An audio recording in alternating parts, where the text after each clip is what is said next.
যাচ্ছিলাম, কি অবস্থা দেখো, ভিডিও করতে এসে পড়ে গেছে, তাও আবার একটা পুচকুকে। দেখো বন্ধুরা, মাঠে ঘাটে বেড়ানো কি আর আমাদের কাজ? বাড়ির পাশেই একটু দূরে মাঠ আছে, ভাবলাম যে চলো একটু যাওয়া যাক। কি সুন্দর মনোরম পরিবেশ, দেখে তো ভীষণ ভালো লাগছে। আর দেখো প্রত্যেকটা গাছে, খেজুর গাছে রসের হাঁড়ি ঝোলানো, ছোট ছোট গাছও আছে, গাছে প্রচুর রস।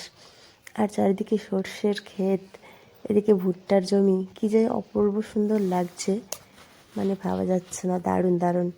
এটা হচ্ছে একটু বিকেলবেলার, দেখো সূর্যটা মানে আধা হয়তো ডোবা ডোবা ভাব হয়ে গেছে। আর এদিকে আমরা চলে এসেছি গাছের কাছে, চলো দেখি রস হয়েছে নাকি এইটা ভেবে। তো দেখো এতটা উঁচু গাছ, কিন্তু দেখো টুকটুক করে উপরে উঠেই পড়ছে কিন্তু। ডাকলাম ধর ধর ধর।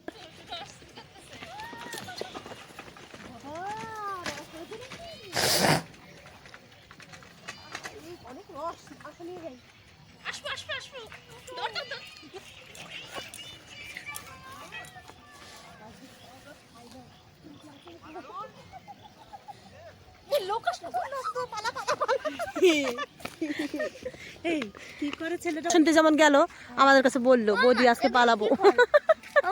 ওটা কি ফল আমি জানি না, কি ফল এটা দেখি, কি জানি।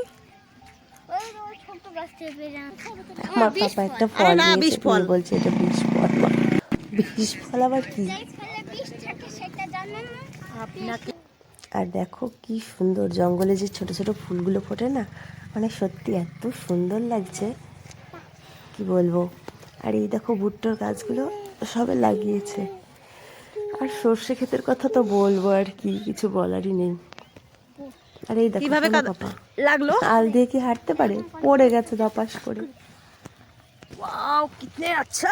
ওকে বকাবকি করছিলাম, ও বাবা কার বকা কার থাক, বলতে বলতে আমি পড়ে গেছি উল্টে ধপাস করে। দেখো কি অবস্থা,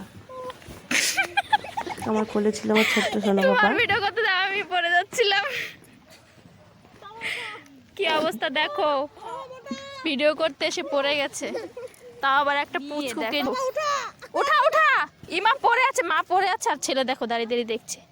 তোল। আরে কোথায় লেগেছে গো, দেখি তো কোথায় লেগেছে, কোথায় লেগেছে, কোথায় লেগেছে? ওকে নিয়েই পড়ে গেছি। যাই হোক, কি আর করার, কষ্ট মষ্ট করে একটু উঠলাম। তো জমি ডাল দিয়ে হাঁটতে আর অভ্যাস